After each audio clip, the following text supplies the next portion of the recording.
आदरणीय मित्रांनो,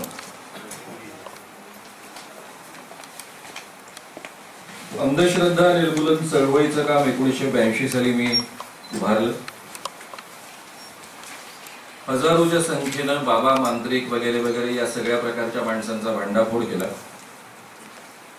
माझ्या अख्ख्या आयुष्यामध्ये एकाही बाबाला मी मार पडू दिला नाही आणि अख्ख्या आयुष्यामध्ये माझ्या एकाही कार्यकर्त्यांनी कधी मार खाल्ला नाही. या पद्धतीची एवढी व्यापक चळवळ आणि लोकप्रिय चळवळ या विषयावर, जो विषय अत्यंत कठीण आहे असा, उभारू शकलो आणि चालवू शकलो, त्याचं एकमात्र कारण आहे मी गांधी, विनोबा, जयप्रकाश नारायण यांच्या चळवळीतनं आलो.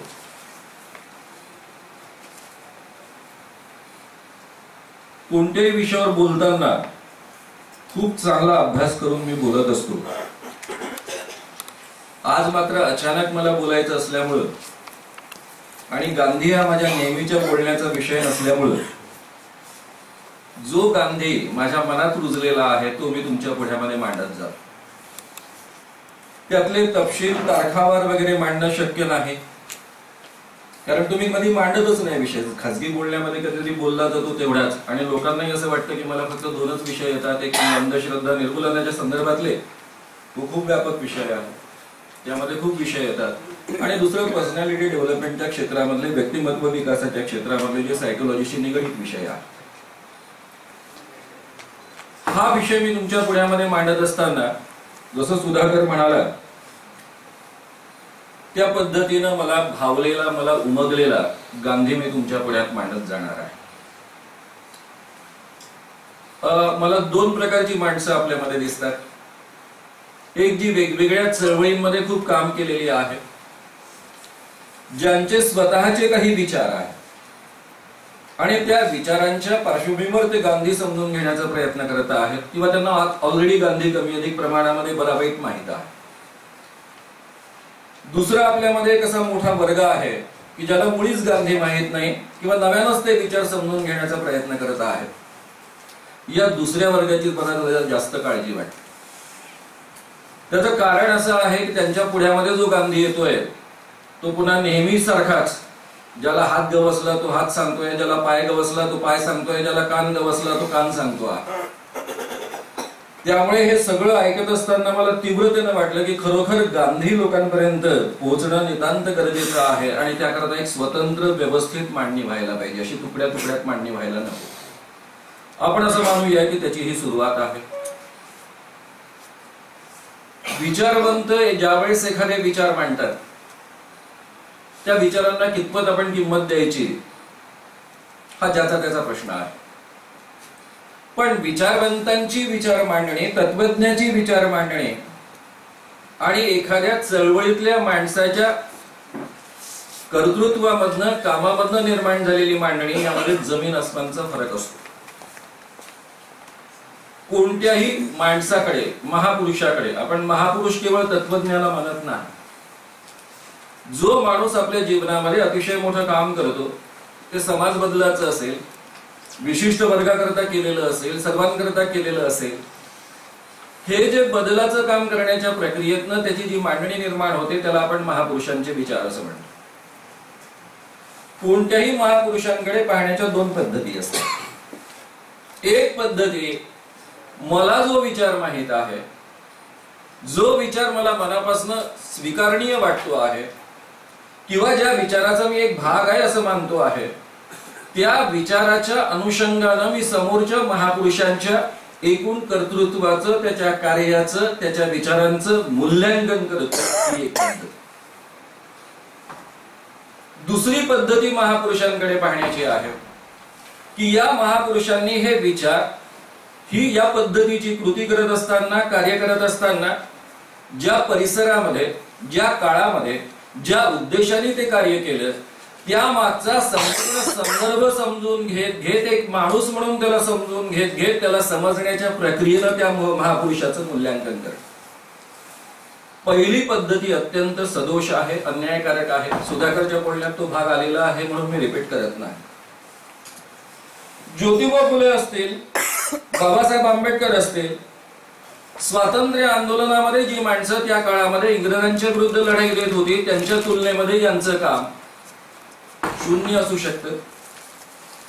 ज्यांना समाज बदल महत्वाचा वाटतो, ज्यांना खऱ्या अर्थानं जाती निर्मूलन महत्वाचं वाटतं, सर्वसामान्य माणसाला या चातुर्वर्ण्यामध्ये न्यायच मिळू शकत नाही, त्यामुळे आधी चातुर्वर्ण्य दूर झाला पाहिजे, इथे समानता सामाजिक प्रस्थापित झाली पाहिजे, त्यानंतर राजकीय स्वातंत्र्य आलं पाहिजे, त्यांना टिळक गांधींचं काम अत्यंत कमी महत्वाचं वाटू शकतं.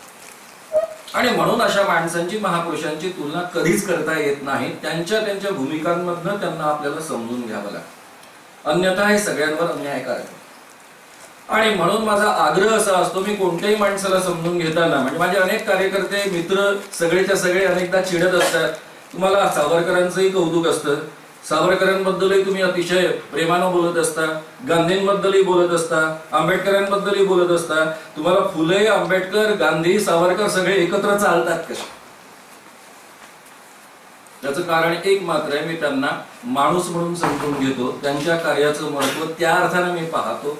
यांनी ह्या भूमिका का घेतल्या असाव्यात, कशा करता घेतल्या असाव्यात हे समजून घेतो.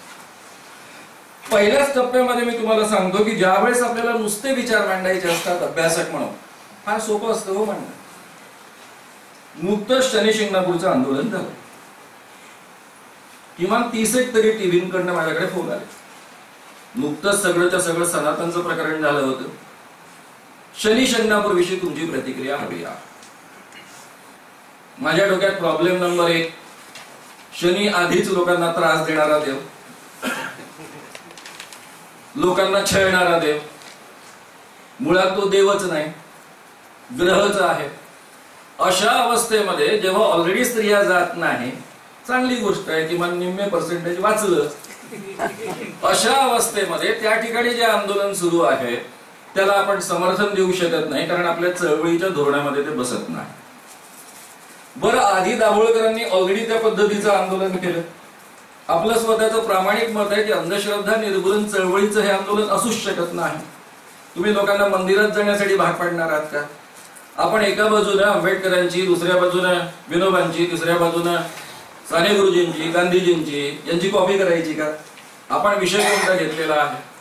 त्यामुळे एका बाजूने एकेकाळी डॉक्टर नरेंद्र दाभोळकरांनी शनी शिंगणापूरमध्ये स्त्रियांना प्रवेश द्यावा याकरता आंदोलन केलेलं आहे, आणि आपण म्हणायचं की हे आंदोलन चुकीचं आहे, म्हणजे आपण कुठेतरी दाभोळकरांबद्दल आक्षेप घेतो आहे या पद्धतीचं चित्र. दुसऱ्या बाजूने स्त्रीमुक्ती चळवळींच्या विरोधात आपण आहे हे चित्र. पण मुळामध्ये आपण मनापासून स्त्रीमुक्ती चळवळींच्या पाठीशी आहोत, पण हा तो मुद्दा नव्हे. या ठिकाणी ती लढाई योग्य नाही असं वाटत असताना माझ्यासारख्या एका चळवळीच्या नेत्याला ही भूमिका घ्यावी लागते की सगळ्यात उत्तम आहे गप्प बसणं, आपली भूमिकाच न मांडणं. आता माझ्यासारखी एक छोटीशी एका प्रांतापुरती चळवळ मांडणाऱ्या माणसाला, चालवणाऱ्या माणसाला जर या पद्धतीचे निर्णय घ्यावे लागतात, याचा अर्थ माझा स्त्रीमुक्तीला विरोध आहे का? याचा अर्थ माझा त्या आंदोलनाला विरोध आहे का?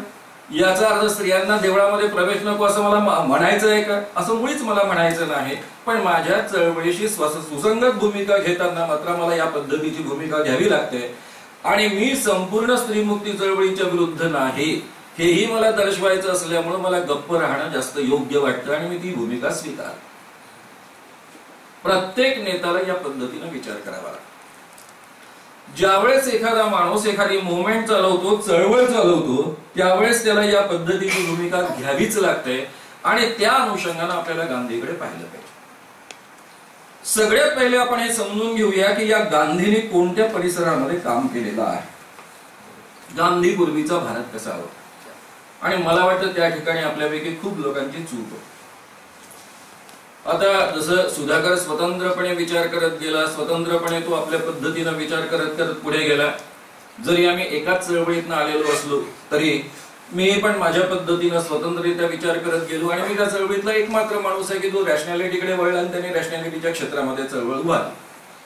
त्यातही ती चळवळ उभारताना फुले शाहू आंबेडकरांची जी मांडणी होती की देव आणि धर्म उखडल्याशिवाय अंधश्रद्धा दूर होऊच शकत नाही, ही रॅशनॅलिस्ट असोसिएशनची मांडणी होती, फुले शाहू आंबेडकरांच्या चळवळीची मांडणी होती. ती मांडणी न घेता आमचा देवाधर्माला विरोध नाही, पण देवाधर्माच्या नावावर सर्वसामान्य माणसांचं शोषण होतं त्याच्या विरुद्धची चळवळ आहे, या पद्धतीची भूमिका घेऊन या कामाला मी सुरुवात केली. आणि मला वाटतं त्याचं एकमात्र कारण आहे माझा सायकोलॉजीचा अतिशय चांगला अभ्यास आहे. सायकोलॉजीचा अभ्यास आहे म्हणजे एम ए ची पुस्तकं सगळी वाचली आहेत असा होत नाही। उलट माझा अनुभव असा आहे की जे एम ए सायकोलॉजी मध्ये करतात त्यांना सायकोलॉजी खऱ्या अर्थाने कळत नाही, आणि ज्या नेत्याला चळवळ चालवताना सायकोलॉजी कळत नाही त्याला चळवळ कधी चालवता येत नाही, ती चळवळ कधी मोठी होत नाही। सायकोलॉजी कळल्याशिवाय पुढे जाताच येत नाही। गांधी या देशातलाच नव्हे तर जगातला अतिशय मोठा सायकोलॉजिस्ट होता, हे सगळ्यात पहिले आपण नीट समजून घेतलं पाहिजे। कदाचित या अंगाने कधी मांडणी झाली नसेल, त्या अंगाने मी बोलण्याचा प्रयत्न करतो आहे। गांधी पूर्वीच्या भारताची अवस्था काय होती? या देशामध्ये चातुर्वर्ण्य केव्हा रुजला असेल याविषयी कोणतेही ऐतिहासिक पुरावे नाही। मनुस्मृती या देशामध्ये एस्टॅब्लिश झाली त्याला किमान 2000 वर्षाचा कालावधी उलटून गेला असावा असं मानलं जातं। शंकराचार्यांनी त्याच्या आधारावर निवाडे दिले, याला 1500 वर्ष तर डेफिनेटली झालेले आहे। हा भारत तब्बल 1300 वर्ष गुलाम, 900 वर्ष इतरांच्या ताब्यामध्ये होता, 400 वर्ष त्याची अवस्था अशी होती की कोणी यावं याला लुटून द्यावं आणि गुलाम बनवावं।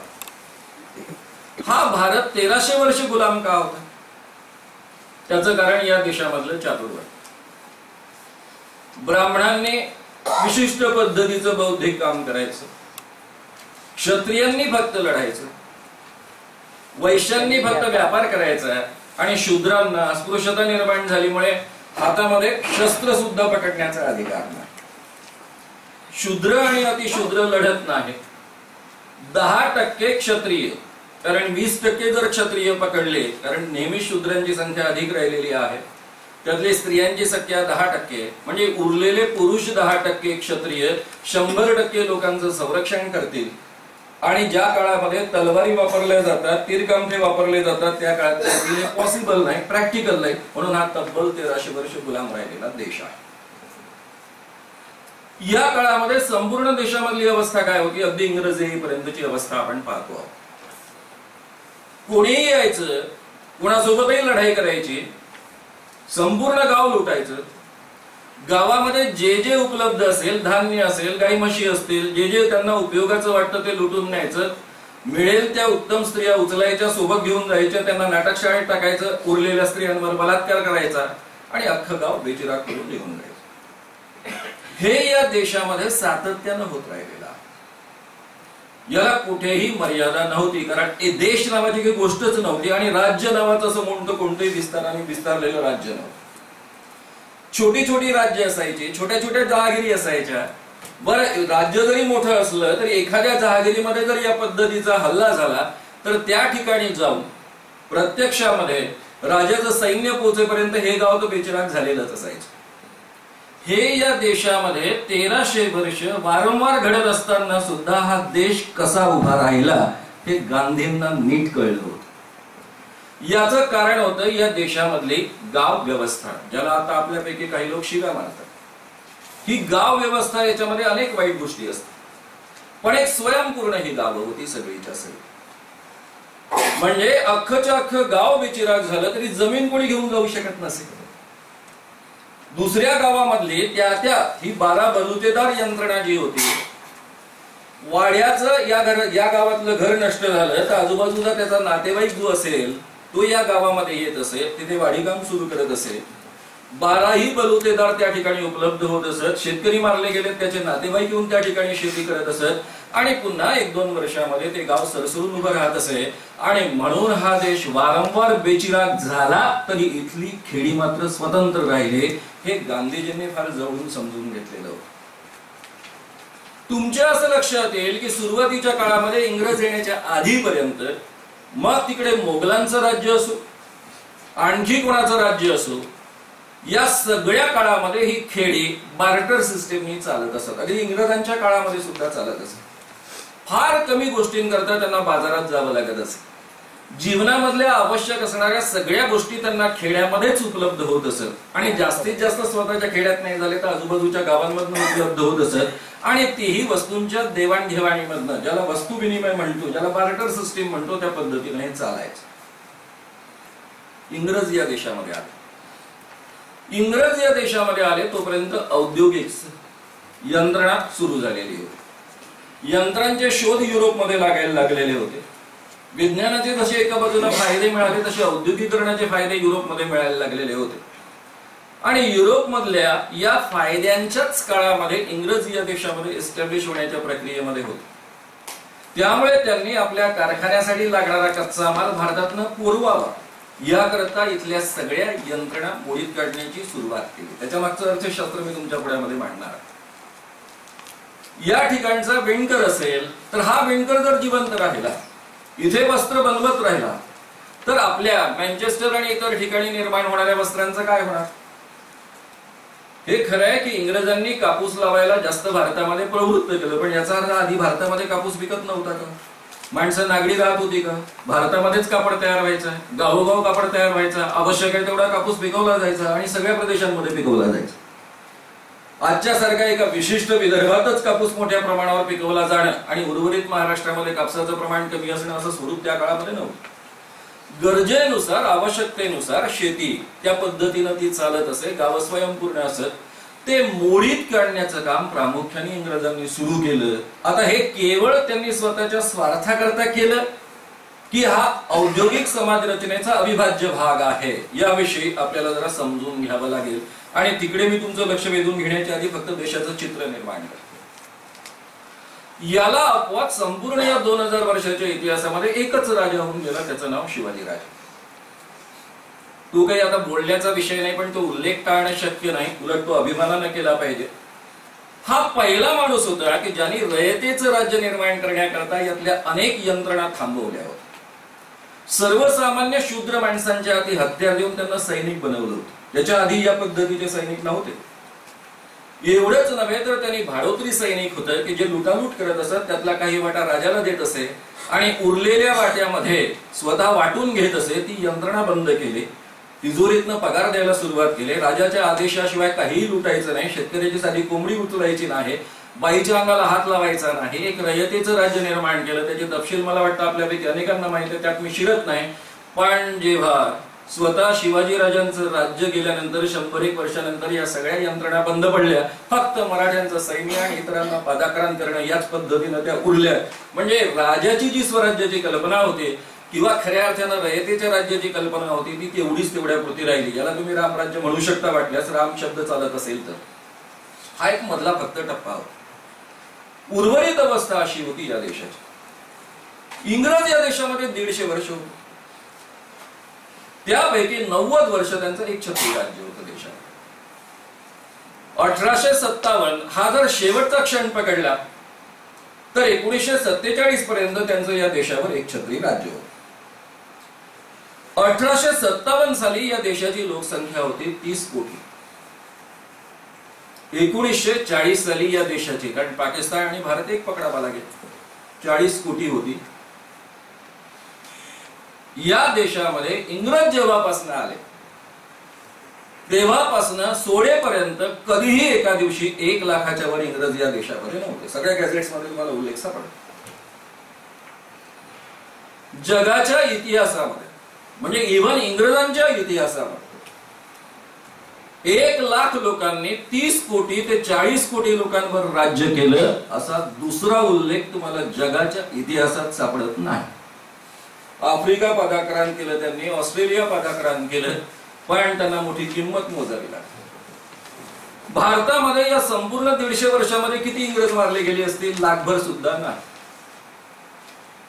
इतकी कमी गमाई करत त्यांनी संपूर्ण भारतावर आपलं अधिराज्य निर्माण केलं. संख्याशास्त्राचे अभ्यासक सांगतात 30 कोटी लोकांनी सकाळी उठल्या उठल्या एकाच वेळी एकाच ठिकाणी सू केली असती तरी त्या सू मध्ये सगळेच्या सगळे 1 लाख इंग्रज बुडून मेले असते, काही करण्याची गरज नव्हती. असं असताना 1 लाख इंग्रज 30 कोटी लोकांवर राज्य करतात.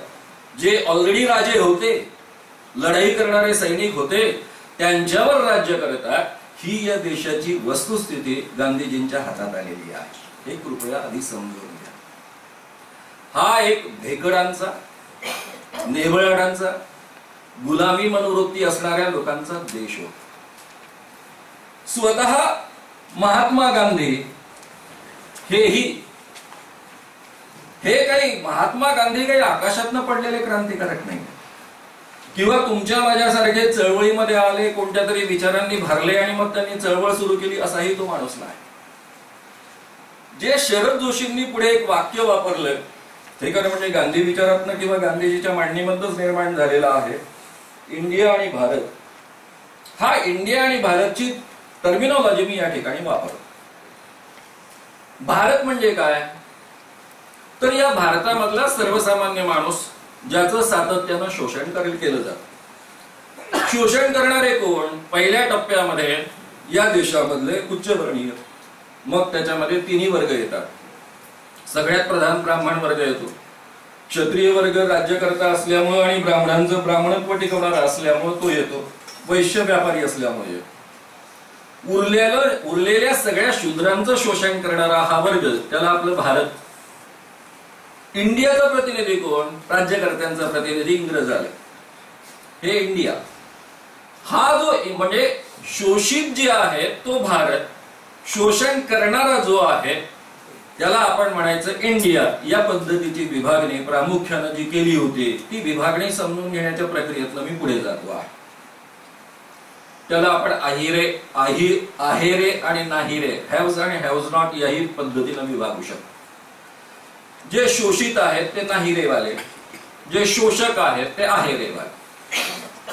स्वतः महात्मा गांधी एक अत्यंत मिडिओकर माणूस होता. सर्वार्थाने व्यक्ती म्हणून मिडिओकर होता, विद्यार्थी म्हणून मिडिओकर होता, नापास होणारा सुद्धा होता, फारसा बुद्धिमान नव्हता. आधी सुरुवातीच्या टप्प्यामध्ये फार काही त्याचं व्यक्तिमत्व लोकांना इम्प्रेस करण्यासारखं किंवा फार आत्मविश्वासपूर्ण होतं असंही नव्हतं. रडत खडत तो बॅरिस्टर झाला, इंडियामध्ये सामील झाला, काळा कोट घालून वकिली करायला लागला. आणि या वकिली करण्याच्या आफ्रिकेतल्या प्रयत्नांमधनं त्याला स्वतःचा जो काही अपमान झाला त्यातून सत्व गवसलं, स्वातंत्र्याची किंमत समजली आणि त्या ठिकाणी जगामध्ये इंग्रजांसोबत लढण्याचा पहिला प्रयोग त्यांनी केला. लक्षात घ्या, इंग्रजांची टोटल लोकसंख्या 2-3 लाख, 2 लाख समथिंग आजची लोकसंख्या. इतका छोटासा प्रदेश नाही, 2 लाख चौरस मीटरचा एरिया, 2 लाख चौरस मीटरचा, 2,40,000 ठीक आहे, 2,40,000 चौरस किलोमीटरचा एरिया असणारा हा इंग्लंड, चिमुकला इंग्लंड. या चिमुकल्या इंग्लंडने संपूर्ण जगभर सूर्य मावळत नाही एवढं मोठं साम्राज्य निर्माण केलं. कशाच्या भरोशावर, फक्त 2 गोष्टींच्या भरोशावर. एक सैनिकी डिसिप्लिन आणि दुसरं आधुनिक विज्ञानानं बहाल केलेली आधुनिक शस्त्र. एवढ्या कमी संख्येच्या लोकांनी जगभर एवढं मोठं साम्राज्य निर्माण केलं. भारतामध्ये 30 कोटी, एवढ्या मोठ्या राजसत्ता, मोगल्स असतील, हिंदू राजे असतील, वेगवेगळे राजे असतील, त्या सगळ्यांना पराभूत करत अख्खा भारत कब्जामध्ये घेतला. अशा माणसासोबत जर आपण शस्त्रांनी लढाई केली तर ज्या देशामध्ये शस्त्र उचलण्याचा अधिकारच फार कमी लोकांना होता, शस्त्र वापरण्याची सवय नाही, त्या मार्गाने कधीही विजय मिळू शकत नाही. हे डेफिनेटली समोर असणारं प्रॅक्टिकल सत्य होतं. सत्याग्रहाचा मार्ग या माणसाने वापरला आफ्रिकेमध्ये. तिथल्या जनरलचं नाव मला आता आठवत नाही कारण मी रेफरन्सेस सोबत आलेलो नाही तुमच्या समोर. त्या जनरलचं स्टेटमेंट असं आहे की या समोरच्या माणसाशी युद्ध कसं करायचं सैनिकांशी हे मला माहित आहे, हिंसक विद्रोह करणाऱ्या माणसांना दडपायचं कसं मला माहित आहे, पण हा अहिंसेनं मार खायला तयार असणाऱ्या माणसाला कसं हाताळायचं हे मला समजत नाही आणि म्हणून मग आमचा पराभव झाला, असे स्पष्ट उद्गार त्या जनरलनी काढलेले. आफ्रिकेमध्ये सत्याग्रहाच्या आणि अहिंसेच्या आधारावर प्रश्न सोडवता येतात. आफ्रिकेतल्या एवढ्या प्रबळ, अत्यंत प्रभावी, संपूर्ण आफ्रिका खंडामध्ये राज्य एस्टॅब्लिश करणाऱ्या ब्रिटिश सत्तेविरुद्ध आणि त्यातल्या मिलिटरी विरुद्ध आपल्याला उभं राहता येतं, याचा आत्मविश्वास पटलेला महात्मा गांधी 1914च्या दरम्यान पुन्हा भारतामध्ये आला. पुढचे तपशील मुलींच्या आणि इतरांच्या मांडणीमध्ये आलेले आहेत म्हणून मी रिपीट करत नाही. सगळ्यात पहिले त्यांनी भारत समजून घेण्याचा प्रयत्न केला. त्यांचं जे भारतीयकरण म्हणजे इंडियापासून भारतीयकरण होण्याची जी प्रक्रिया ती आफ्रिकेतच सुरू झाली, पण खऱ्या अर्थाने त्यांनी अख्खा भारत समजून घेतला. भारत समजून घेतल्यानंतर इथली वेगवेगळ्या प्रकारची चातुर्वर्ण व्यवस्थेतनं निर्माण झालेली जाती व्यवस्था ती नीटपणे त्यांच्या लक्षात आली. इथली अर्थव्यवस्था त्यांच्या नीट लक्षात आली, इथली ग्राम व्यवस्था त्यांच्या नीट लक्षात आली, इथली स्वतंत्र असणारी अर्थव्यवस्था इतका देश बेची राखून सुद्धा वारंवार का उभा राहू शकत होता याचं त्यांना उत्तम भान आलं. आणि या भानाच्या पार्श्वभूमीवर त्यांना स्वातंत्र्याची लढाई लढायची होती. ज्या देशामधली माणसं एवढी भेकड होते, नेभळत होते, मूठभर सैनिकांपुढे पराभव स्वीकारत होते, त्याच देशामध्ये संपूर्ण जगामध्ये जगज्जेते असणाऱ्या ब्रिटिश साम्राज्याच्या समोर निधड्या छातीनं लाखोच्या संख्येनं या माणसांना उभं केलं. कोणत्या माणसांना उभं केलं? समर्थ असणारे काही ब्राह्मण होते ना, संख्येनं किती असणार आहे? जे या एकूणच वातावरणामध्ये समर्थ होते, जमीनदार होते, यातली किती माणसं असणार आहेत? मेजॉरिटी माणसं ही सर्वसामान्य माणसं होती, ज्यांना कोणतंही अस्तित्व या समाजामध्ये फारसं महत्वाचं नव्हतं. कदाचित त्यामध्ये दलित असतील, मध्यम जातीची माणसं असतील, ज्यांना समाजामध्ये फारसं महत्वाचं अस्तित्व नव्हतं. आणि मोठ्या संख्येनं स्त्रिया. ज्या देशामधल्या स्त्रियांची स्थिती काय होती मी वेगळं सांगण्याची गरज नाही. त्या महात्मा गांधीनं या आपल्या अहिंसक लढाईमध्ये, बरं लढाई कोणासोबत? ज्यांनी संपूर्ण जगभर राज्य निर्माण केलेलं आहे बंदुकीच्या आणि शिस्तीच्या, सैनिकी शिस्तीच्या जोरावर, त्यांच्या सोबतच्या लढाई करता उभं केलं. हे केवढं मोठं काम आहे. जगाच्या इतिहासात एवढी माणसं कधी रस्त्यावर आलेली नाही आजपर्यंत, हे लक्षात. आणि ही वारंवार उभी केली, एकदाच घडलेलं नाहीये. हे वारंवार वारंवार वारंवार चालायचं. हा केवढा मोठा सायकोलॉजिस्ट होता. लोकांमध्ये यांनी आत्मविश्वास निर्माण केला. लोकांना हा आत्मविश्वास देण्याच्या प्रक्रियेमध्ये त्यांनी या देशामध्ये जी काही हिरोवर्शिप चालते त्याचा उपयोग पण करून घेतला. कारण आपल्या देशामध्ये नेहमी आपण कृष्ण जन्माची वाट पाहत असतो. गीतेमध्येच आपल्याला सांगून ठेवलेलं आहे, जेव्हा जेव्हा धर्माला ग्लानी येते त्या त्यावेळेस मी जन्म घेतो आणि सगळे प्रश्न सोडवतो. ही जी भारतीय माणसाची मानसिकता आहे त्याचाही एका बाजूने उपयोग करून घेतला, परंतु त्याच्या आधारावर शोषण केलं नाही. उलट त्या माणसांची मन जागृत करण्याचा प्रयत्न करताना त्यांचे विचारही जागृत होतील याची काळजी घेतली. या अर्थानं हा माणूस खऱ्या अर्थानं लोकांमध्ये वैज्ञानिक विचार प्रेरणारा ठरला. हे त्याचं सगळ्यात मोठं सामर्थ्य आपण एका बाजूने समजून घेतलं तर मला वाटतं गांधी आपल्याला कळेल. मी नेहमी म्हणतो, कोणालाही म्हणतो, कोणत्याही चळवळीतल्या माणसाला म्हणतो, आपल्याला जर आपला खरा भारत समजून घ्यायचा असेल तर गांधीची चळवळ समजून घ्यावी लागते. गांधीला हा एवढा मोठा रिस्पॉन्स जगाच्या इतिहासामध्ये पहिल्यांदा का मिळाला ते समजून घ्यावं लागतं. एवढ्या भेकड माणसांना, नेभळट माणसांना, 1 लाख लोकांनी ज्या 40 कोटी लोकांवर राज्य केलेलं आहे अशा लोकांना बंदुकीच्या विरुद्ध उभं करण्यासाठी त्याने काय केलं असावं हे समजून घ्यायचं असेल तर गांधी समजून घ्यावा लागतो. त्यातून आपल्याला भारत कळतो. नाही तर भारत कळण्याच्या प्रक्रियेतनं आपल्याला गांधी कळतो. त्याशिवाय आपल्याला भारत कळूच शकत नाही. आपण सगळे चळवळीतले लोक तुकड्या तुकड्यांनी भारत पाहत असतो. ब्राह्मण या देशातले संपले की सगळ्या समस्या संपणार. तो एक पाठ. सामाजिक समानता हा एक भाग आहे. ते काही संपूर्णच्या संपूर्ण देशाचं तत्वज्ञान किंवा देशाची अर्थव्यवस्थेपासून सगळ्या गोष्टी त्यामध्ये नाहीयेत. त्यामुळं हा मुद्दा जो आहे तो जर आपल्याला नीट समजून घ्यायचा असेल तर आपल्याला थोडं अर्थशास्त्रामध्ये शिरावं लागेल. आणि मला असं वाटतं की गांधी समजण्यामध्ये जर अर्थशास्त्राच्या बेसिक्सचं भान आपल्या लक्षात नाही आलं तर आपल्याला गांधी कळू शकत नाही. मग गांधी वेडा वाटतो आपल्याला, गांधीचं वागणं वेडं वाटतं, त्याचं बोलणं वेडं वाटतं. औद्योगिक समाज, आम्ही अर्थशास्त्राचा विद्यार्थी, आपल्यापैकी अनेक लोक अर्थशास्त्राचे विद्यार्थी असतील. भांडवलशाही अर्थशास्त्र याला असं म्हणतात. त्याचं भान सगळ्यात पहिले या जगामध्ये जर कोणी निर्माण केलं असेल तर ते मार्क्सने केलेलं आहे. मार्क्स आणि एंगल्सचं दास कॅपिटल नावाचं एक प्रबंध आहे, पुस्तक आहे. आम्ही सगळे सुरुवातीच्या काळामध्ये अभ्यासक होतो. आमच्यामध्ये सगळे तरुण शांती सेनेमध्ये आम्ही सगळे असताना अभ्यासाची परंपरा होती. अभ्यासाकडे पूर्ण सुट्ट्या घेऊ घेऊ अभ्यास करत असत. पुढे मी अर्थशास्त्र हा विषय जॉईन केला, त्यामुळे मला दोन्ही बाजू अतिशय चांगल्या पद्धतीने लक्षात आल्या. हे अतिरिक्त मूल्य जे वारंवार शरद जोशी शब्द वापरत असत हे प्रकरण काय आहे. माझ्या असं लक्षात आलं खासगी बोलण्यामध्ये अनेकदा आपण बोलतो, हे शब्द वापरून जातो, पण त्याचा अर्थ अनेकांना कळत नाही. आणि म्हणून तो अर्थ तुमच्यापर्यंत पोहोचावा म्हणून मी तुमचं लक्ष जरा इकडे वेधून घेतो. हे अतिरिक्त मूल्य नावाचं प्रकरण काय? सगळ्यात पहिले पैशाला काही किंमत नसते. मी थोडं बेसिक सांगतो आहे. आपला समजा एक देश आहे आणि या देशामध्ये 100 वस्तू निर्माण होत आहेत आणि या 100 वस्तूची किंमत आपण 100 रुपये देशाने ठरवली. म्हणजे सरासरी प्रत्येक गोष्टी करता 1 रुपया किंमत ठरली. यातल्या 50 वस्तू ग्रामीण अर्थव्यवस्थेतून निर्माण होतात आणि यातल्या 50 वस्तू औद्योगिक समाज रचनेमधनं किंवा औद्योगिक व्यवस्थेमधनं निर्माण होतात. आता दोघांनाही 50-50 रुपये किंमत द्यायला पाहिजे. सरकार काय करतं, औद्योगिक व्यवस्थेचा वेग वाढावा विकासाचा, याकरता याला अतिरिक्त मूल्य देतं. मूल्य कसं ठरतं, ज्याला उत्पादन मूल्य म्हटलं जातं.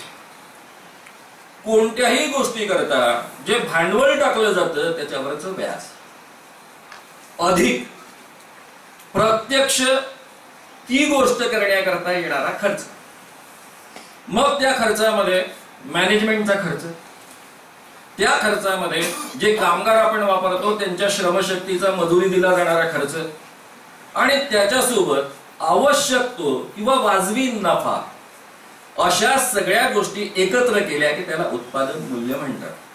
इतर भाषेत सांगायचं झालं तर भांडवल जे गुंतवलं त्याच्यावरचं व्याज अधिक ऍक्च्युअल झालेला खर्च अधिक वाजवी नफा, ऍक्च्युअल झालेल्या खर्चामध्ये मॅनेजमेंटचा पण खर्च अधिक वाजवी नफा बरोबर हे उत्पादन मूल्य झालं. आता शेतामधल्या किंवा ग्रामीण अर्थव्यवस्थेतल्या उत्पादनाचे जी काही 50 वस्तू निर्माण झाल्या त्याचं खरं मूल्य आहे 50 रुपये. इकडचं खरं मूल्य आहे औद्योगिक मधलं 50 रुपये. हा वेग वाढावा याकरता जगभर, केवळ भारतात नव्हे, भांडवलशाही अर्थव्यवस्थेचं ते व्यवच्छेदक लक्षण आहे, अपरिहार्य लक्षण आहे. याला अधिक उत्पादन मूल्य दिलं जातं. म्हणजे इथे सुरुवातीच्या टप्प्यामध्ये कदाचित 60 रुपये किंमत दिली जाते, 50 रुपयाच्या वस्तूला 60 रुपये किंमत दिली जाते. ही आकाशात येत नाही, कारण पैशाला काहीच किंमत नाही. पैसा म्हणजे नुसता कागद आहे. पैशाची खरी किंमत वस्तू असतात आणि त्यामुळं इकडे शेतीमधला जो उत्पादित माल आहे त्याची 50 रुपये किंमत असताना सुद्धा त्याला मूल्य दिलं जातं 40 रुपये. यातून इकडे 10 रुपये अतिरिक्त मूल्य निर्माण होतं आणि इकडे अंडर व्हॅल्यू दिली जाते, ती 40 रुपये दिली जाते. या पद्धतीची अर्थव्यवस्था जगभर वापरली जात होती. जी इंग्लंड मधली औद्योगिक रचना होती त्यांनी आपली वसाहत म्हणून जगभरचे देश वापरले, त्यात भारत वापरला आणि हे कमी मूल्य असणारा माल सगळा तिकडे पोहोचावा याची काळजी घेतली. शेतीमालाला कमी मूल्य दिलं तर स्वस्तामध्ये कापूस मिळेल, स्वस्तामध्ये सगळ्या गोष्टी मिळेल, मग उत्पादन आणि वेगाने औद्योगिक समाज रचनेचा विकास होईल. आणि या औद्योगिक समाज रचनेचं किंवा ज्याला आपण भांडवलशाही उद्योग रचना असं म्हणूया, याचं वैशिष्ट्य असं की यातनं शहर वाढत जातात, खेडी ओस पडत जातात. शहरी वाढत जात असताना शहरी लोकांसोबत आणि औद्योगिक यंत्रणेसोबत जुळलेली जे लोक आहेत त्यांचं सगळंच वाढत जातं आणि जे ग्रामीण आहेत त्यांचं मात्र सगळं ओसरत जातं. आता मी एकदम पुढच्या टप्प्यावर येतो. धनंजयराव गाडगीळ यांनी 1960 नंतर एक सुंदर वाक्य वापरलं होतं. हे वापरलं होतं या देशाच्या ग्रामीण अर्थव्यवस्थेच्या, स्वयंपूर्ण अर्थव्यवस्थेच्या पार्श्वभूमीवर. इंग्रजांनी यंत्रणा मोडीत काढली 12 बलुतेदार. या 12 बलुतेदार यंत्रणेसोबत सगळ्यात वाईट भाग होता यामध्ये जाती व्यवस्था होती आणि अस्पृश्यता होती. गांधीजींना यातली अस्पृश्यता आणि जातीयता मान्य नव्हती. पण ही 12 बलुतेदार यंत्रणा ही स्वतंत्र यंत्रणा आहे, स्वयंपूर्ण यंत्रणा आहे. उलट आजच्या विज्ञानाचे फायदे जसं करंदीकरांनी मांडलं त्या पद्धतीनं विज्ञानाच्या तंत्रज्ञानाचे फायदे उचलून यातलं समृद्धी वाढवली पाहिजे, पण ही ग्रामीण अर्थरचना मात्र कायम ठेवली पाहिजे. या पद्धतीची भूमिका सुरुवातीपासून महात्मा गांधींची होती. कारण यामध्ये कमीत कमी शोषण आहे असं त्यांना वाटत होतं आणि आर्थिक दृष्ट्या यामध्ये कमीत कमी शोषण आहे ही वस्तुस्थिती आहे. त्यातल्या चातुर्वर्ण्यामुळे होणाऱ्या शोषणाचा भाग त्याचा आपल्याला स्वतंत्र आणि वेगळा विचार करावा लागेल. या अवस्थेमध्ये धनंजयराव गाडगीळ यांनी 1960 नंतर जे वाक्य वापरलं ते फार महत्वाचं आहे. ते म्हणाले या देशामधला जो शेतकरी आहे तो आज बाजारपेठेमध्ये मोठ्या प्रमाणावर त्याला जावं लागतं. कारण गावागावामधल्या तेलगिरड्या बंद पडल्या. त्याचं कारण गाडीवर जे तेल निघत होतं त्याच्याऐवजी आता मोठ्याल्या तेलगिरड्या आल्या. शहरामध्ये तेल उत्पादन होतं, शेतकरी त्याला आपला कच्चा माल विकतो आणि तेल घ्यायला बाजारात जातो. तो अनेक गोष्टी बाजारामध्ये आज घ्यायला जातो. पूर्वी गावातल्या गावात या सगळ्या गोष्टी होत असत. आज शेतकरी गावामधले जेव्हा जातो बाजारपेठेमध्ये तेव्हा 3 पायल्या धान्य ओततो आणि घरी येताना मात्र 2च पायल्या घेऊन येतो. याचा अर्थ असा आहे, या 3 पायल्या धान्याची जेवढी किंमत होते तेवढ्या किमतीच्या वस्तू तो घरी आणत नाही, 2 पायल्याच्याच आणतो. 66% रेंज मधल्याच वस्तू घरी आणतो, 33% तो बाजारपेठेत गेल्याबरोबर नागवला जातो. धनंजयराव गाडगे हे अतिशय मोठे अर्थतज्ञ होते, मी तुम्हाला वेगळं सांगण्याची गरज नाही. ही शोषणाची प्रक्रिया भांडवलशाही प्रक्रियेमध्ये सुरू होते आणि भांडवलशाही प्रक्रिया सुरू झाल्यानंतर ही अधिक वेगवान व्हावी याकरता शहरीकरण उत्तम झालं पाहिजे. शहरामध्ये सहजतेनं स्वस्त मजूर निर्माण झाला पाहिजे किंवा सापडला पाहिजे. त्याकरता रोड चांगले असले पाहिजे. म्हणजे एकूणच वाहतुकीपासून सगळ्या यंत्रणा इतक्या सुंदर असल्या पाहिजे की उत्पादित मालाची किंमत कमीत कमी झाली पाहिजे, जास्तीत जास्त फायदा भांडवलदाराला मिळाला पाहिजे. म्हणजे जो अतिरिक्त हे मूल्य निर्माण होतं त्यातनं निर्माण होणारा जो अतिरिक्त नफा आहे त्याच्या आधारावर तो नवे नवे उद्योग ओपन करत जाईल आणि औद्योगिक विकास होत जाईल. या पद्धतीची ही संपूर्ण यंत्रणा विकसित करण्याच्या दिशेने आपण वाटचाल करायला. मी नेहमी एक वाक्य वापरत असतो की महात्मा गांधी जर 1948 साली गोडसेंनी मारलं नसतं त्यांना, तर त्यांचा आणि नेहरूंचा अर्थव्यवस्थेबाबत एक मोठा संघर्ष पुढच्या काळामध्ये निर्माण झाला असता. गांधीजींनी जी पत्र नेहरूंना लिहिली आहेत, नेहरूंनी ज्या पत्रांची उत्तरं गांधीजींना दिली आहे त्यामध्ये त्याची बीज आपल्याला दिसतात. गांधींचा आग्रह हा होता की ही जी आपली स्वयंपूर्ण खेडी आहे ती आधारभूत मानून आधुनिक टेक्नॉलॉजी पासून सगळ्या गोष्टींचा उपयोग करून या स्वतंत्र खेड्यांची ही रचना कायम ठेवायची. मोठाली धरणं निर्माण करून, मोठाले उद्योग निर्माण करून सगळ्यांचा विकास होत नाही. मी किर्लोस्कर प्रेस मध्ये नोकरीला असताना ग्रामीण अर्थव्यवस्था हा विषय घेऊन एक मोठा परिसंवाद, ज्याला पत्रकारितेमध्ये आम्ही आमचा परिसंवाद म्हणतो, मोठ्या 10 नेत्यांच्या मुलाखती घेतल्या होत्या. त्यामध्ये शरद पवार होते, शरद जोशी होते, भीमा दांडेकर होते, मृणाल गोरे होत्या, उत्तमराव पाटील होते. अशी महाराष्ट्रातली अत्यंत ख्यातनाम, ज्यांना अर्थशास्त्राचं चांगलं कळतं अशी माणसं, त्यांच्या मुलाखती घेऊन हा संपूर्ण 14-15 पानी आर्टिकल लिहिलेलं होतं. त्यावेळेस मला त्यातले मुद्दे अधिक चांगल्या पद्धतीने क्लिअर झाले. जे काही मी आधी वाचलेलं होतं, अभ्यास केला होता, त्यातनं जास्त क्लिअर झाले की या पद्धतीची औद्योगिक समाज रचनेला जर आपण वाव देणार असू तर सातत्यानं हा ग्रामीण अर्थव्यवस्थेतला माणूस नागवला जाणार आहे. त्याला उत्पादन मूल्यानुसार आपण भाव देऊच शकत नाही, कारण त्याला उत्पादन मूल्यानुसार भाव दिला की इकडे अतिरिक्त मूल्य निर्माण होत नाही औद्योगिक रचनेमध्ये आणि त्यातनं उद्योगाचा विकासच होत नाही. या पद्धतीचीच आपली मांडणी असल्यामुळे आणि या पद्धतीचाच विचार असल्यामुळे शेतकऱ्यांना, शेतीला आणि शेती आधारित सगळ्या उद्योगांना कधीच न्याय मिळण्याची शक्यता नाही. आणि तिथे ते सगळ्या नेत्यांनी ते अधोरेखित केलं. शरद पवारांसारख्या माणसाला अर्थशास्त्र उत्तम कळतं. ते मला असं म्हणाले होते आपल्या मुलाखतीमध्ये, जेव्हा मी फार आडवे प्रश्न विचारायला लागलो, झिरपत त्यांच्यापर्यंत हा नफा जाऊन पोहोचला. म्हणजे शहरामध्ये जे अतिरिक्त मूल्य निर्माण होतं त्या लोकांचं जीवनमान वाढतं, त्यांचे पगार वाढतात, त्यातून जे काही ते खर्च करायला लागतात त्यातून झिरपत खेड्यापर्यंत पोहोचेल. आणि मी म्हणायचो असं होण्याची शक्यता नाही. सगळी खेडी ओस पडत जाते, दिवसेंदिवस शेतकरी मारला जाईल. आपल्याच अर्थव्यवस्थेमध्ये शेतकरी मारण्याची बीज आहेत हे सगळ्यात पहिले गांधीजींनी नीट ओळखलं होतं या पद्धतीच्या अर्थव्यवस्थेमध्ये, आणि म्हणून त्यांनी या पद्धतीच्या अर्थव्यवस्थेचा आग्रह धरला होता.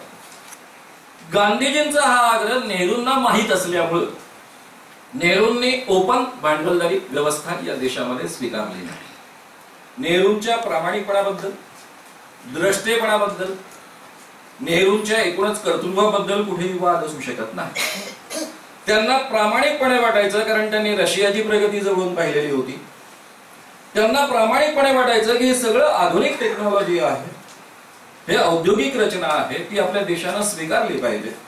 आणि याचे दुष्परिणाम म्हणजे हे जो प्रकार होतो की अतिरिक्त मूल्य इकडे जमा होत जातं आणि त्यातून मोठ्या प्रमाणावर शोषण होतं आणि ही माणसं दिवसेंदिवस गरीब होत जातात, हे थांबवण्याकरता त्यांनी मिश्र अर्थव्यवस्था स्वीकारली होती. म्हणजे सरकार वेळोवेळी कंट्रोल टाकेल आणि वारंवार त्यांच्यापर्यंत तो वाटा पोचवेल वेगवेगळ्या पद्धतीनं, ज्याला आपण लोकांना मदत करणारी स्टेट असं म्हणतो, त्या माध्यमातून आपल्याला लोकांपर्यंत हा वाटा पोचवता येईल.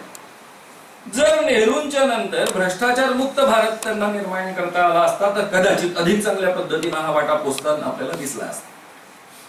सरकारच्या सगळ्या योजनांचा पैसा, राजीव गांधीच्या शब्दात सांगायचं झालं तर जेव्हा सरकार 1 रुपया पाठवतंय तेव्हा 10 पैसे प्रत्यक्ष ज्याच्यापर्यंत पाठवायचे त्याच्यापर्यंत पोचता एवढा प्रचंड मोठ्या प्रमाणावरचा भ्रष्टाचार या देशामध्ये आहे. त्यामुळे हे जे अतिरिक्त मूल्यांमधून निर्माण झालेली जी काही समृद्धी आहे ती ग्रामीण स्तरापर्यंतल्या ज्यांचं शोषण केलेलं आहे, उपकार म्हणून नाहीये, ज्यांचं शोषण केलं, ज्यांना मुळातच कमी किंमत दिलेली आहे, त्यांचं शोषण वर्षानुवर्ष सुरू आहे, त्यांच्यापर्यंत पोहोचण्याची प्रक्रिया कधीच पूर्ण होऊ शकली नाही. आणि मिश्र अर्थव्यवस्था नाकारल्यानंतर जेव्हा आपण खुली भांडवलदारी व्यवस्था स्वीकारली त्यानंतर तर त्याचे चान्सेसही पूर्णतः संपलेले आहेत. ज्यांचा शेतकरी प्रश्नांचा अभ्यास आहे त्या सगळ्यांना गांधींचा अभ्यास करावाच लागतो. शरद जोशींचा गांधींचा अभ्यास अतिशय उत्तम होता. मला एक फायदा मिळाला, मी त्यांच्या संघटनेचा सदस्य नव्हतो आणि शरद जोशींचं आंदोलन ज्या काळात सुरू झालं जवळपास त्याच काळामध्ये माझी चळवळ सुरू झाली. त्यांचं 80 मध्ये सुरू झालं, माझं 82 मध्ये सुरू झालं. जेव्हा भेटी होत असत, कारण पत्रकार या नात्याने मी बेळगावच्या जेलमध्ये जाऊन असताना भेटलो होतो, तेव्हापासून चांगली मैत्री होती. अनेकदा ते इक्वल लेवलनं, त्यांनी मांडते कधी मानायचे नाही का लहानसा पोरगा आहे बाबा याच्यासोबत आपण काय चर्चा करायची, इक्वल लेवलनी चर्चा करायची.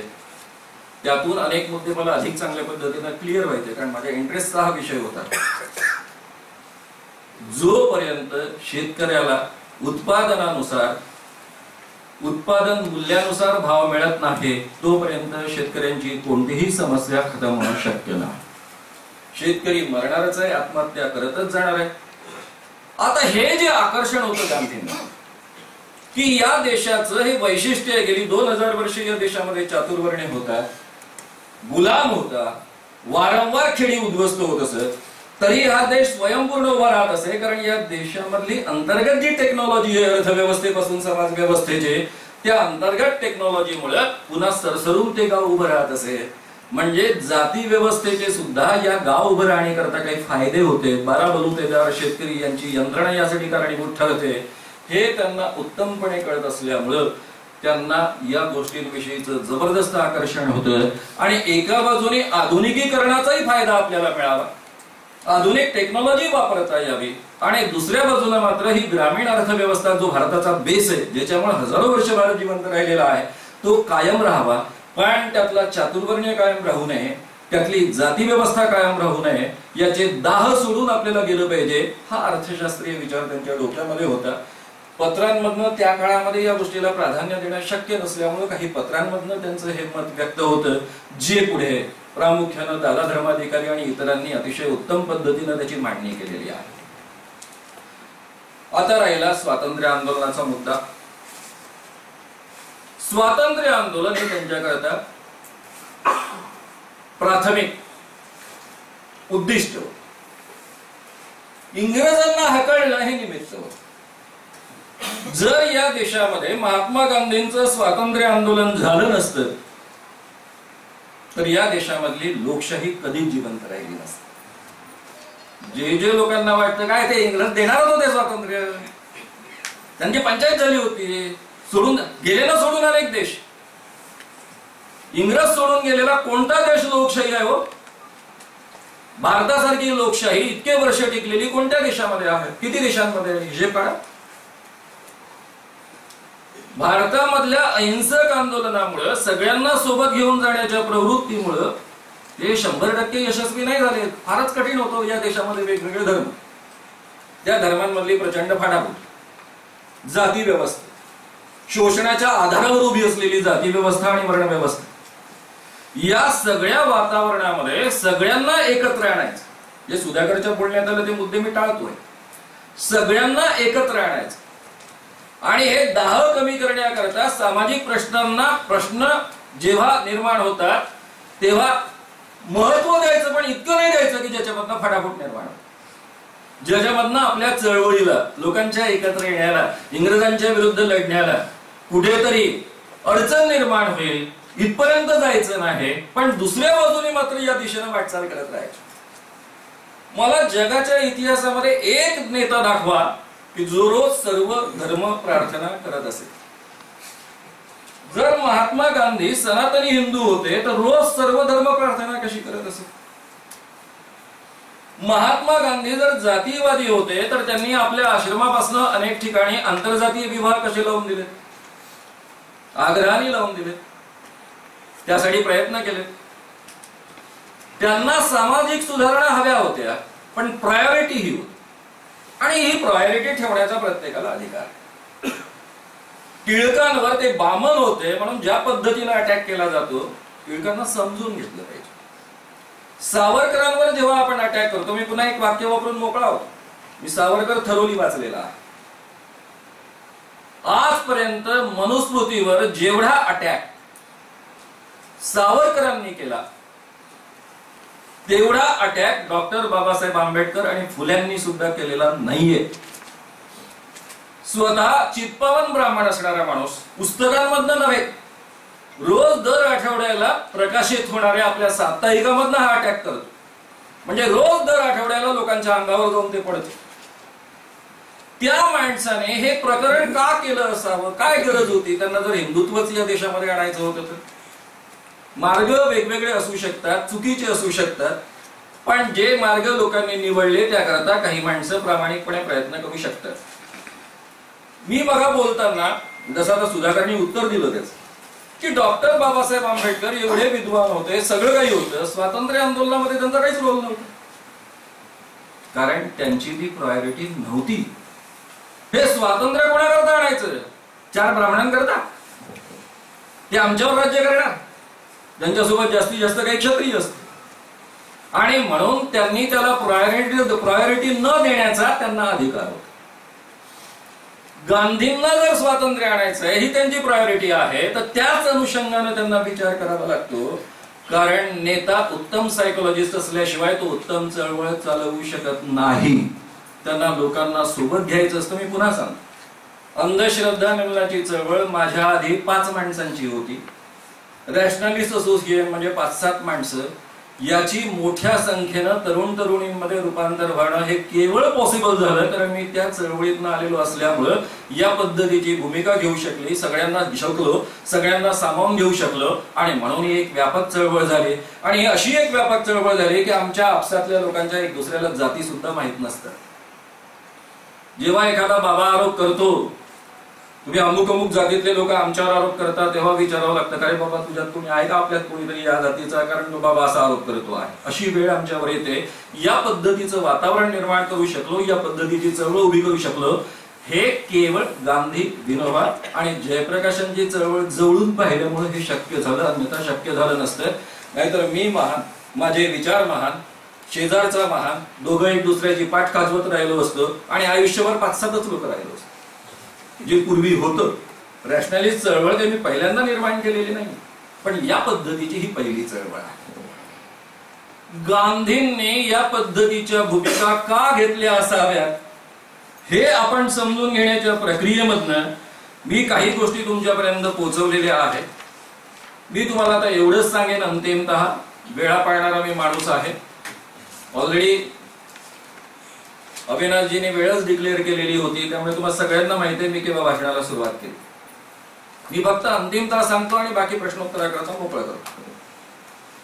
त्या काळामध्ये जर गांधी जिवंत असते तर ही मिश्र अर्थव्यवस्था जी पंडित जवाहरलाल नेहरूंनी स्वीकारली ती अर्थव्यवस्था आणि त्याच्या आधारावर पुढचं पंचवार्षिक योजनांची संपूर्ण यंत्रणा गांधींनी उभी होऊ दिली नसते. गांधीजींनी पुन्हा उपोषणाचं हत्यार वापरलं असतं आणि मग आपल्यापैकी काही लोकांनी म्हटलं असतं की गांधीजींनी पुन्हा प्रगतीला विरोध करण्याकरता हजारो माणसांचे जीव धोक्यामध्ये घातले. गांधींनी वेळोवेळी उपोषणाचा बडगा उभारला. जसा आंबेडकरांविरुद्ध उभारला त्याच पद्धतीनं नेताजी सुभाषचंद्र बोसांविरुद्धही उभारला. कारण त्यांना प्रामाणिकपणे वाटत होतं की नेताजी सुभाषचंद्र बोस काँग्रेसला वेगळ्या दिशेने घेऊन जातील आणि त्या दिशेनं नेल्यानं देशाचं भलं होणार नाही असं त्यांना प्रामाणिकपणे वाटत. एवढं मोठं वेगात आलेलं आंदोलन बहुधा 1930 कदाचित माझं वर्ष चुकत असेल, इतकं वेगात आलेलं आंदोलन, लाखो माणसं ज्यामध्ये सहभागी होत आहेत, छोटीशी हिंसा झाली, पोलीस मारले गेले, लोकांनी पोलिसांच्या चौकीवर अटॅक केला आणि म्हणून गांधींनी वेगात असलेलं आंदोलन नेहरू पटेल या सगळ्यांचा सल्ला डावलून एकट्याच्या आग्रहाने ते बंद केलं आणि वरून उपोषणाला बसले. या ठिकाणी सगळीच्या सगळी हत्या थांबली पाहिजे. मग आता इथे कोणाचे जीव धोक्यात घालायचे होते त्यांना. त्यामुळं आपण जो निष्कर्ष काढतो की आंबेडकरांच्या स्वतंत्र मतदारसंघाच्या विरुद्ध स्वतंत्र मतदारसंघ झाले असते तर काय झाले असते जरा समजून घ्या थोडंसं. स्वतंत्र मतदारसंघ म्हणजे आंबेडकरांना असं म्हणायचं होतं. मी मुद्दाम अनेकांना विचारलं कारण वाचनातनं काही गोष्टी क्लिअर होत नाही म्हणून मी ज्यांचा अभ्यास आहे त्यांना विचारलं. स्वतंत्र मतदारसंघ याचा अर्थ असा होता की दलितांनीच दलितांचे प्रतिनिधी निवडून द्यायचे. आता बहुसंख्य मुसलमान काही भागामध्ये होते म्हणून पाकिस्तान वेगळा होऊ शकला. बहुसंख्य दलित कुठे असतात का? गावागावात दलित असतात. गावागावातल्या दलितांनी जर दलितांनाच मतं दिली असती आणि त्यांचे प्रतिनिधी निवडून झाले असते तर आजच्या लोकशाहीमध्ये काय स्थिती झाली असती. या दलित वगळता इतर सवर्ण जातींना किंवा इतर मध्यम जातींना कधीही या दलितांकडे जाण्याची गरज पडली नसते. मतं मागण्याकरता जायची गरजच नाही. त्यांचे प्रतिनिधी येतातच आहे. यांना त्यांना मतं देण्याचा अधिकार नाही, त्यांना मतं देण्याचा अधिकार नाही. संपूर्ण यंत्रणेमध्ये 14% कदाचित 11% 14% जे काही आहे दलित प्रतिनिधी आले असतात. बाकीच्यांचे प्रतिनिधी नेहमीच उरलेले टक्के असते 80%च्या वर असते. 86-85% असते. त्यातले मुस्लिम वगळले तरी हिंदू टक्का मोठा असतो. दलित आणि इतर जाती जमातींमधलं अभिसरणही वाढलं नसतं. एक दुसऱ्याची गरज पडली नसते आणि मग या 14% प्रतिनिधींना कोण महत्व दिलं असतं. म्हणजे घटनेत मग तशा सोयी कराव्या लागल्या असत्या. यातनं काय निर्माण झालं असतं की गावगाडी आधी दलित वस्त्या गावागावात निर्माण झाल्या. त्याला वेगळ्या शब्दांनी वाडे म्हणतात. त्या पद्धतीचे वाडे आयुष्यभराकरता मेंटेन झाले असते आणि दलितांना कधीच न्याय मिळाला नसता. समाजामध्ये या पद्धतीची फूट पडू नये. उलट दलित राखीव मतदारसंघ गांधीजींनी मान्य केले. कालच आपल्याला करंदीकरांनी सांगितलं. त्याचा आकडाही तुमच्या पुढे मांडला. आंबेडकरांच्या आग्रहाखातर तो आकडा वाढवून घेतला हेही तुमच्या पुढे आलं. स्वतंत्र मतदारसंघ नाकारले पण राखीव मतदारसंघ मान्य. या राखीव मतदारसंघाचं वैशिष्ट्य काय की इथे दलितच नेते उभे राहतील किंवा दलित कॅन्डिडेट उभे राहतील. त्यांना सगळे लोक मतं देतील. आता कोणी आपल्या पार्टीचा जरी दलित नेता उभा केला तरी त्या पार्टीच्या सगळ्या कार्यकर्त्यांना जे इतर जाती जमातीतले आहेत त्यांना दलितापुढे जाऊन हात जोडावेच लागणार आहे आम्हाला मत द्या म्हणून. त्यांनी सवर्ण माणूस उभा केला तरी मतं मागायला जावं लागणार. रिझर्व्ह कॅन्डिडेट उभा केला रिझर्वेशनच्या ठिकाणी तरी मतं मागायला जावं लागणार. यातून काही अंशी अभिसरण वाढेल आणि ह्या वस्त्या वेगळ्या त्या वेगळ्या राहणार नाही. असं जर गांधीजींना एकूण व्यापक विचार करताना वाटला असेल तर तो आपण समजून घेतला पाहिजे. गांधीजींनी नेहमी या देश समृद्ध कसा होईल, या देशाचा विकास कसा होईल, हा देश एक संघ कसा राहील त्यांनी कधीही फायली शेवटपर्यंत मान्य केली नाही. जेव्हा अपरिहार्य होतं दुसरा काही पर्यायच नव्हता त्यावेळेस फक्त आपली शस्त्र खाली टाकली. हा त्यांचा आग्रह होता. हे जर आपण समजून घेतलं तर त्यांनी वेळोवेळी ज्या भूमिका घेतल्या त्या भूमिका का घेतल्या ते समजून घेता येतं. आंबेडकरवादी ज्या पद्धतीनं गांधींवर तुटून पडतात मी खाजगीमध्ये त्यांना नेहमी म्हणतो गांधी जर नसते तर तुम्ही आंबेडकरांना विचारलं सुद्धा नसतं. आंबेडकर विद्वान होते म्हणून त्यांना कोणी मानत नाही. आंबेडकरांनी खऱ्या अर्थानं अत्यंत महत्वाची राज्यघटना निर्माण केली. दलितांकरता रिझर्वेशन्स निर्माण करण्याचा आग्रह धरला. त्यातून अनेक माणसं माणूस म्हणून जगण्याची त्यांना संधी मिळाली आणि सर्वसामान्य दलित माणसामध्ये ज्याला ढोरासारखं निकृष्ट दर्जाचं जीवन जगायला लागायचं या समाजामध्ये त्याच्यामध्ये आपण माणूस आहोत ही अस्मिता निर्माण केली. म्हणून आपण डॉक्टर बाबासाहेब आंबेडकरांना खूप मानतो. जर गांधींनी डॉक्टर बाबासाहेब आंबेडकरांचं नाव रिकमेंड केलं नसतं, ते कायदा मंत्री झाले नसते, घटना समितीचे अध्यक्ष झाले नसते, कारण ते काही काँग्रेसच्या वतीने निवडून आलेले नव्हते, बंधन नव्हतं. अशा अवस्थेमध्ये एवढी चांगली घटना कदाचित निर्माण नसती झाली. पण चांगली वाईट काय देणं घेणं आहे कोणाचं असा जर विचार करणारी त्या ठिकाणी माणसं असते की डॉक्टर बाबासाहेब आंबेडकरच या सगळ्या घटकांना न्याय देऊ शकतात कारण त्यांना या वेदना कळतात असं वाटणाऱ्या माणसांनी त्यांना त्या ठिकाणी त्यामध्ये नेहरूंचा वाटा आहे, त्यामध्ये गांधींचा वाटा आहे आणि म्हणून बाबासाहेब आंबेडकर सगळ्यांसाठी एवढे प्रिय ठरले हेही आपण दुसऱ्या बाजूने समजून घेतलं पाहिजे. आता शेवटी माणसं कोणत्याही चळवळीचा नेता तो आपल्या चळवळीच्या हिताने निर्णय घेतो.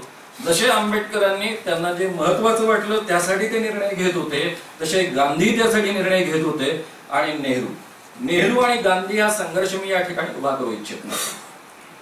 गांधीजींची अर्थव्यवस्था या देशामध्ये आली असते तर हा देश कदाचित एवढा समृद्ध झाला असता की नाही, पण या देशातल्या सर्वसामान्य माणसाला न्याय मिळाला असता, इतकी विषमता वाढली नसते, सर्वसामान्य माणसाला पोटभर व्यवस्थित खायला मिळालं असतं, जगायला मिळालं असतं आणि कदाचित लोकसंख्येचं बळ असल्यामुळे आज भारताचं वैशिष्ट्य काय, कशाच्या भरोशावर आपली ताकद आहे, फक्त लोकसंख्येच्या भरोशावर. काल करंदीकरांनी जे बोललं, माझे सगळे सहकारी म्हणायला लागले सर तुम्ही म्हणता तसंच बोललं, आपण उल्हासनगर आहोत. एकही संशोधन आपलं मूलभूत नसतं, चोरी करायची, डुप्लिकेशन करायचं हे आपलं वैशिष्ट्य. कारण या देशामध्ये विज्ञान निर्माण कसं होणार, जेव्हा हजारो लाखो माणसं वैज्ञानिक दृष्टिकोनातून विचार करतात तेव्हा विज्ञान विकसित होतं. या देशामध्ये जर विचार करण्याची प्रक्रिया ही सायंटिस्ट मध्ये सुरू होत नाही, तेच अंधश्रद्धा असतात. आपल्या देशामधला जेव्हा ग्रह परग्रहावर आपण जेव्हा ग्रहांवर आपलं यान पाठवतो तेव्हा जर त्याची प्रतिकृती आपण आपल्या कोणत्या तिरुपतीला अर्पण करतो. आपल्या देशाचा सायंटिस्ट राष्ट्रपती झाल्या माझ्यासारख्या माणसाला आनंद होतो, पण तो राष्ट्रपती पदाची शपथ घेतल्याबरोबर अब्दुल कलामांचं विमान पुट्टपार्थीच्या सत्यसाई बाबांकडे धावत जातं आणि त्यांच्या पायावर डोकं ठेवतं. त्या देशामध्ये विज्ञान वाढणार कसं. त्यामुळे एका बाजूनं हे विज्ञान वापरण्याची पद्धती आपल्यामध्ये विकसित झाली नसताना सुद्धा शिक्षणाचं प्रमाण, लोकसंख्येचं प्रमाण, यामुळे आज जगामध्ये एक मोठी सत्ता महासत्ता बनण्याच्या दिशेने आपण वाटचाल करतो आहोत. तर आपलं हे लोकसंख्येचं बळ आहे आणि त्याचा वापर करून घेतला पाहिजे आणि लोकसंख्या आधारित अर्थव्यवस्था आपण स्वीकारली पाहिजे. आहे त्या साधनांमधला उपयोग करून आपण पुढे गेलं पाहिजे. या पद्धतीच्या अर्थव्यवस्थेचा आग्रह धरणारे महात्मा गांधीही आपल्याला समजून घेता आले पाहिजे. एकच शेवटचं वाक्य आणि मी थांबतो, माझी वेळ बरोबर आता होते आहे, आणि ते म्हणजे मित्रांनो आज आपण प्रचंड प्रगती केली असं आपल्याला वाटतं, पण कुणाची प्रगती, कुणाची प्रगती. एका बाजूने आपल्या पुण्यामध्ये मॉलमध्ये चित्रपट पाहायला गेलेली माणसं फटकन 1000 रुपये तिकिटाकरता फेकतात, पाण्याच्या बॉटल करता 40-50 रुपये फेकतात, मधल्या काळातल्या पॉपकॉर्न्स करता सुद्धा 400-500 रुपये घालतात. ही समृद्धी. आणि दुसऱ्या बाजूने एवढं धान्य पिकत असताना सुद्धा उपासमार होते, कुपोषण होतं आणि शेतकरी आत्महत्या करतात, ही दुसरी वस्तुस्थिती. या दोन्ही एकाच नाण्याच्या दोन बाजू आहेत. ही समृद्धी तुम्हाला हवी असेल तर हे बळी द्यावेच लागतात. हा अर्थव्यवस्थेचा अविभाज्य भाग आहे. आणि त्यामुळं तुम्हाला जर त्या माणसाला न्याय द्यायचा असेल, तो शेतकरी मरायचा नसेल, त्या शेतकऱ्याला मरण्याची वेळ येऊ द्यायची नसेल, तर तुम्ही किती दुधाचं उत्पादन वाढवा, शेतीला किती जोडधंदे द्या, काही द्या, त्याने फक्त सुसह्यता येईल, थोडेसे 10 कमी होतील, पण कधीही न्याय मिळणार नाही. न्याय मिळवून देण्याकरता एकच पर्याय आहे, उत्पादन मूल्यानुसार त्याला भाव देणं. आणि त्याला जर उत्पादन मूल्यानुसार भाव द्यायचा असेल तर इकडे सगळ्या सरकारी अधिकाऱ्यांचे पगार कमी करावे लागतील, IT लोकांचे पगार कमी करावे लागतील, औद्योगिक समाज रचनेमध्ये जे अतिरिक्त मूल्य जे ओतलं जातं ते थांबवावं लागेल. हे अर्थव्यवस्थेचं चक्र जर तुम्ही उलट फिरवू शकला तरच त्याला न्याय देऊ शकणार आहात. आणि पुढचं मी तुम्हाला पुन्हा सांगून टाकतो, हे अर्थव्यवस्थेचं चक्र फिरवण्याची ताकद कुणामध्येच नाही. त्यामुळे या देशामधला शेतकरी दिवसेंदिवस मरतच जाणार आहे. त्याचं मरण हे तुमचं माझं जीवन सुसह्य होण्याकरता अपरिहार्य आहे. कारण आपण गांधी अर्थव्यवस्थेचा विचार नाकारला, त्याचे हे परिणाम आहे.